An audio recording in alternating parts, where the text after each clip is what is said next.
Security is everyone's business. Maso, it is the responsibility of every responsible government. Is Abuja, the nation's capital, insecure? Is it really unsafe, as some people claim, or the authorities want you to believe?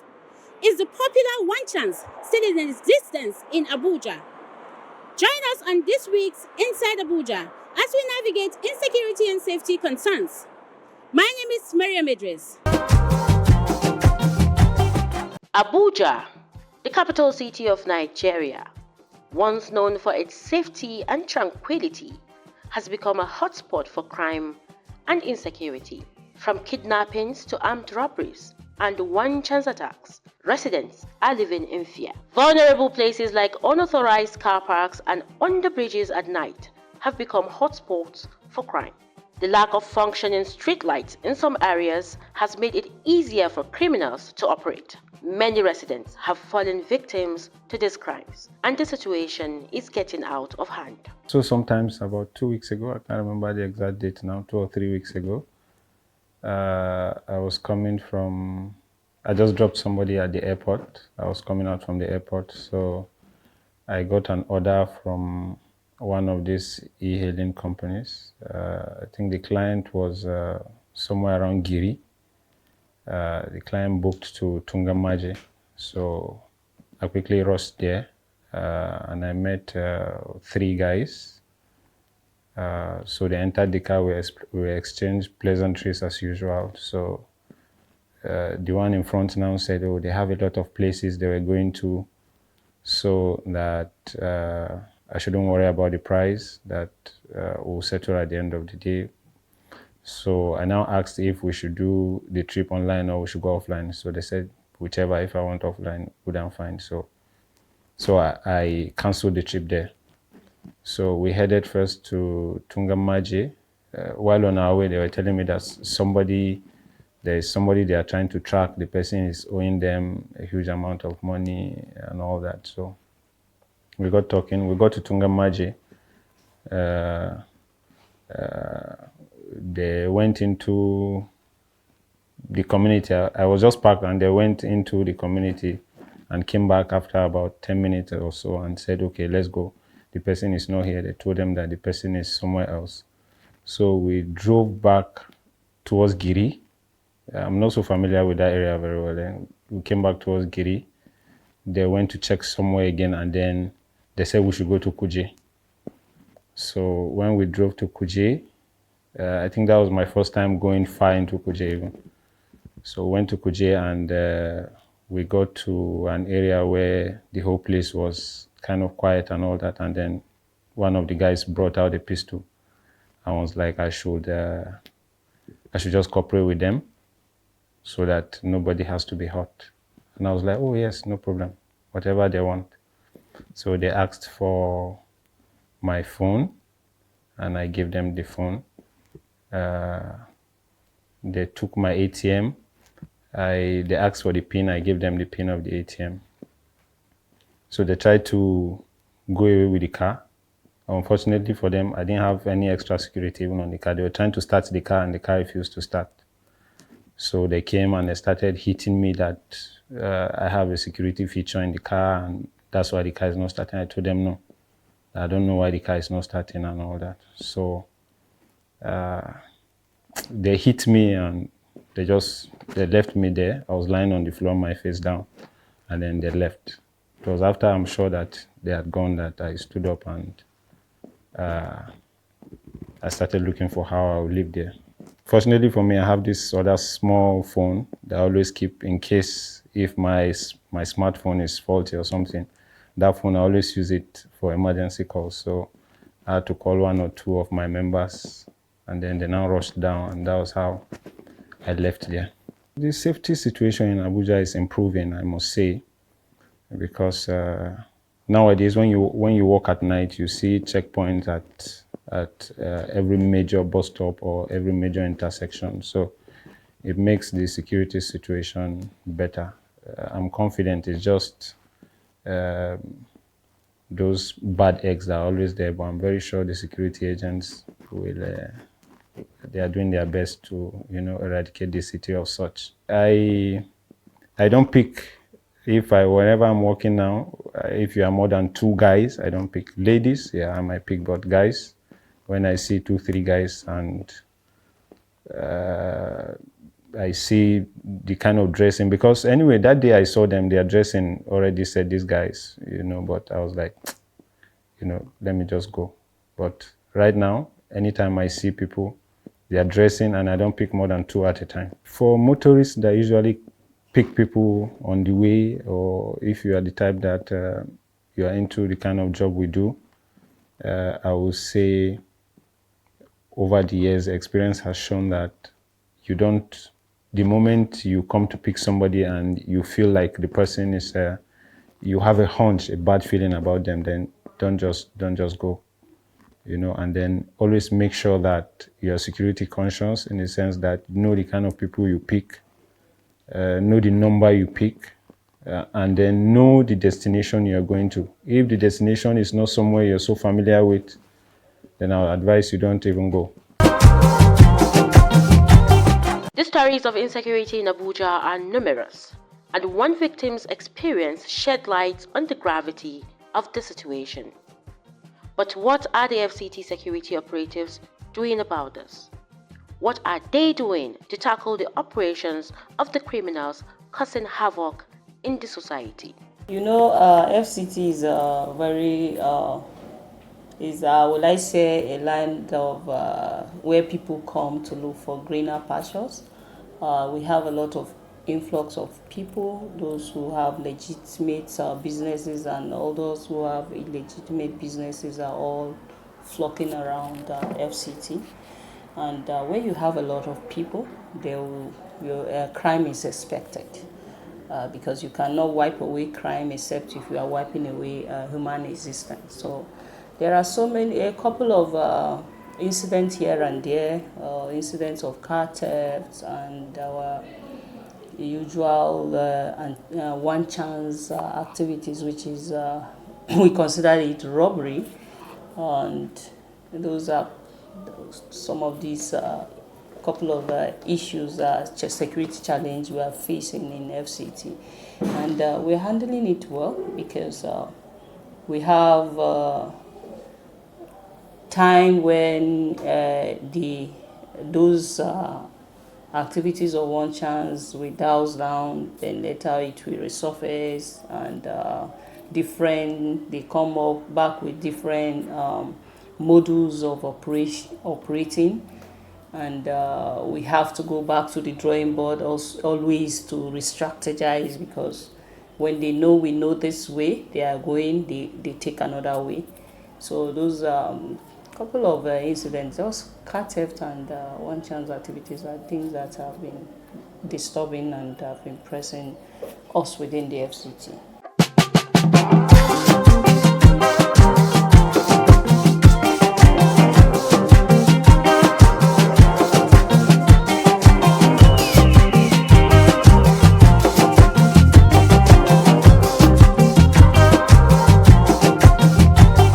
While the police work to ensure our safety, residents in Abuja share their thoughts on insecurity and also share how they enhance their security alertness in the capital city.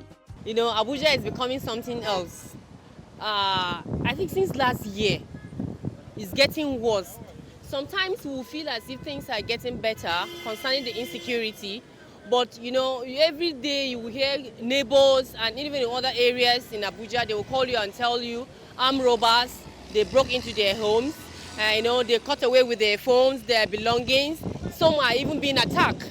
I think 4 days ago, I received an information from a man. He's an elder in a church that I know. I will not mention name.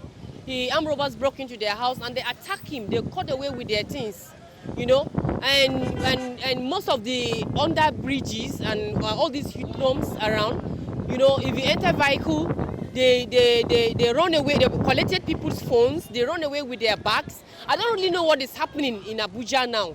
Truly, our government need to do something about the insecurities, because even in the afternoon, now it's no more only at night.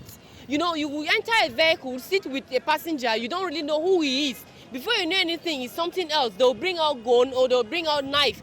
There's nothing you can do.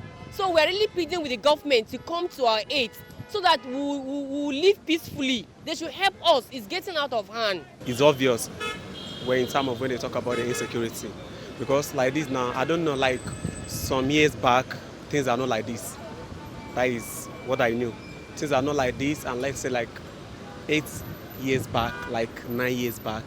But now, like this, even in Abuja, the federal capital is not safe. Because the way we normally walk before, even when we are walking here, the way we are all like scared, like in terms of, because we know that the country itself is not safe as like before. Because before, so normally sometimes I used to leave my house like 8, 9 p.m. Sometimes I leave my work from 10 p.m. though without any, but now like this normal, we used to close by 7, 6 because of we know that the country is not safe. You understand? So the way things is going on, but not even in Abuja, maybe states and others, even my state also. I'm from Niger State, but we are not safe. You understand? We lack, a lot of things that isn't going on there in Niger State now. Right now, as I'm talking to you, like bandits and other things, all these kidnappers, which we can't even tell. We don't know what to do again. We just leave everything for God's hands. Yes. Okay, the insecurity in Nigeria is alarming and unfortunate. And from the look of things, it is fast spreading. To the extent that in May, I traveled to Katsina State. I am from Ebonyi State. Okay, I traveled to Katsina State, and the general feeling there is still insecurity. And then when you come to Abuja, you find out that the issue of insecurity has escalated. I've been in Abuja for more than 7 years. It has not been this, the insecurity situation has not been this alarming since then. And the issue of headers, the issue of one chance, the issue of petty stealing. I think most of these things is caused by poverty, anger, hunger, and the lackadaisical attitude of the security agencies. The government just needs to sit up. They just need to sit up. Once they sit up, everything will fall into place. Nigerians are good people. We are good people. Once you set a standard wherein they know that if you are caught and there are measures in place to catch those persons who are causing all these issues, all these insecurities, you see that everybody will sit up. For example, Abuja is the capital city of Federal Republic of Nigeria. There is no CCTV anywhere. Once it gets to something like 10 p.m. or thereabout, as you're going back home, it appears that the security agents equally go back home. That is, they are done for the day. Anything that happens is no longer their business. We need to use technology to track insecurity, especially in the FCT. Insecurity in Abuja is something that is not good to write home about. But the thing is that security is everybody's business. Whatever thing you can do as it is now, it's not something you can leave for government alone. It's not something you can say there is a particular set of people that are to be in charge of this insecurity that is going around. But it's not, though, to me, it's not as bad as we talk about it. But guide yourself in any way you can guide yourself before you can talk to the government, before you can involve who you want to involve. You first start it. Start your protection first in any way. Because going by what, I don't know whether he's still the current chairman of the DSSS, the man who was telling us about Azare, the saga in Azare. Yes, he said if every community will be like that community, Azare or something like that, that insecurity will be a thing of the past. So, and I've always been saying it, let it be like that. Guide yourself first before you involve the government.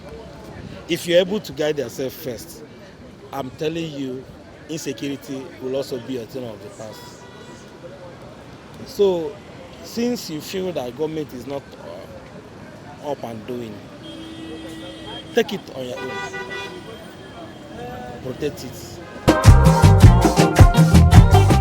The FCT Police Command PRO emphasized the importance of collective responsibility in maintaining safety and security. She highlighted key measures in place to enhance security, including emergency numbers for public calls and a rapid response team commonly known as RRS, which is on standby within the FCT for quick emergency action.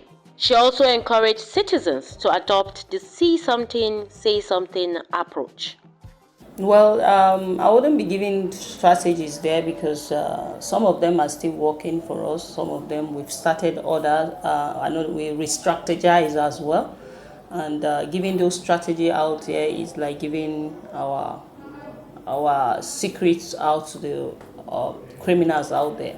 But we've been doing a lot. When they come up with a new trend, we come up with new strategies. And I can only mention some of their moves, how they operate. Recently, the resurfacing of this one chance activities, we notice in recent times they are targeting mostly women, and most of the victims are women.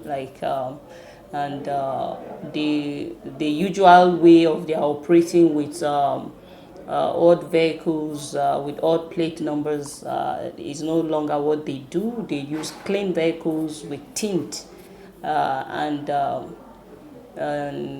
they have plate numbers which are not real plate numbers, but that way they deceive. They use those way to attract their victims. And also we also notice they are using lonely areas. They are they are avoiding where it's crowded, and they are targeting women who are distracted by their phones or what have you. And initially, before, in their trend as well, you find out they carry women.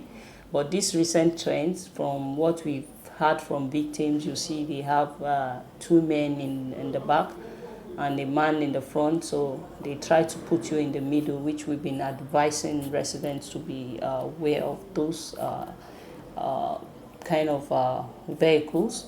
And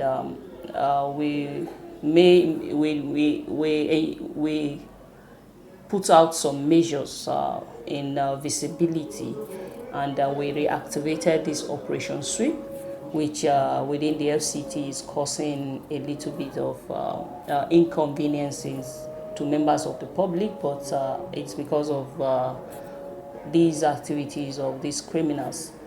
So we activated a lot of stop and search, and Operation Sweep is searching thoroughly, and we created some other flashpoints. We identified some flashpoints, and we created checkpoints at those areas, making it so many checkpoints within the city center. So navigating the city center, you can agree with me that is a little bit tough for members of the public, but we also advise that they should cooperate and bear with us as we are putting out these measures just to ensure that everyone is safe. We have our emergency numbers, which we've been giving out.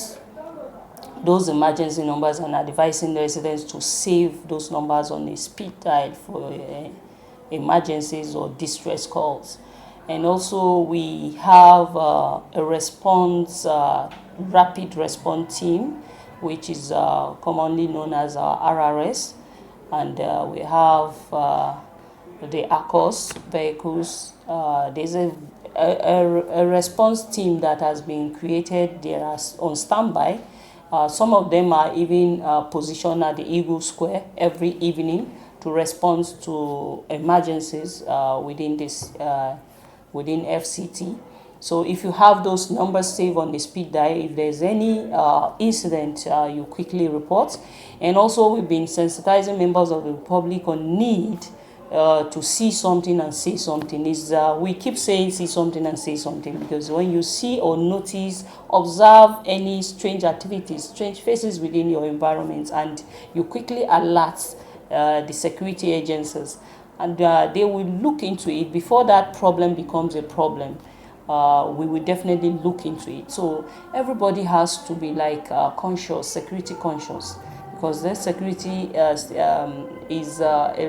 collective responsibility. So we always advising residents to do that. And also we have this PCRC, is the we engage the community. The PCRC are also helping us in engaging with members of the public and also the community. We have the stakeholders that we are working with them in gathering intelligence and also trying to be closer to members of the public. So we've been doing a lot to assist us in ensuring the safety of all within the FCT. There's a police community relation committee that even you, I would advise you register with them. They are also helping us in building our relationship with members of the community. We also, like I said, the stakeholders, the traditional heads, the religious heads, all we've been in contact with them. And the DPOs are going all in as directed by the Inspector General of Police, and also the Commissioner of Police is ensuring that all the DPOs are going in on community policing within the local community and members of the public at large. And also we, the public relation officers, we are trying in our ways also. You know, these days the world is turning into internet and all these social media platforms. We are everywhere trying to ensure that we get in contact with members of the public and we build a relationship and collaboration with them. So when you see something, we always advise they say something. So we coming out and we expect them to also cooperate and support and us in fighting these criminals and crime. Personally, I don't move in the night. Once I once I reach home, I don't necessarily, when it is late, anything, you know, once it is 9 o'clock, I remain indoors. I don't go out. So I think it's really helped me a lot from, you know, exposing myself to, you know, these menace of one chance. And secondly, all these private cars that they are not carrying approved government paint. Do you understand? You need to be very careful the kind of car you enter. When it is absolutely necessary for you to move out, you need to be very careful on the kind of cars you enter. You see some Mercedes, BMW, you know, going for taxi or stuff like that. You need to watch out. We are just where we just see, we are already know the kind of vehicle where they are coming here because we don't pass 5 years. So we have already tell our people say, this social vehicle where we see said no, the man not agree to drop the intact glass. So you need to kidnap somebody with that. That's why we are already tell them say social vehicle, social BMW, social vehicle, don't trust that man because maybe they are ready to have one chance that. That's what they are doing. But we are making them leave this place based on we are already know the kind of who they be. Yeah.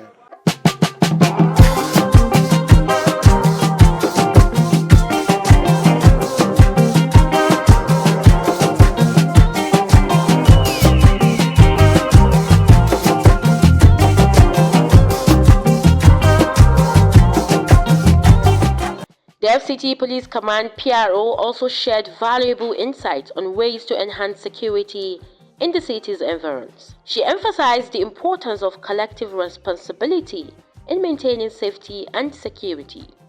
According to her, one key way to enhance security is to be vigilant and report suspicious activities to the authorities.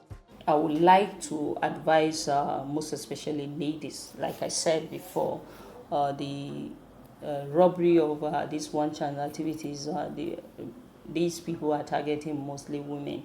And these women, the victims have said it, that they've been picked in lonely areas. And they also were distracted because you have to look at the occupants of the vehicle before you board the vehicle. And we want them to avoid using their phone if possible when they are about to board the vehicle. So keep your phone aside, focus on the road. go to an approved or identify parks where there are a lot of people boarding vehicles. But even at that place, be careful. Watch out very well. Watch the kind of vehicle you are entering very well before you board them, and stop taking lifts, because we have a couple that were that fell victim due to the fact that they wanted to take lifts. The one chance, I'm not scaring you, but we are on top of the situation, because a couple of weeks, like within the 2 weeks now, we've not heard any of their activities yet. It means that we are getting to them. So please, let's be careful of the kind of vehicle we board and where we board these vehicles.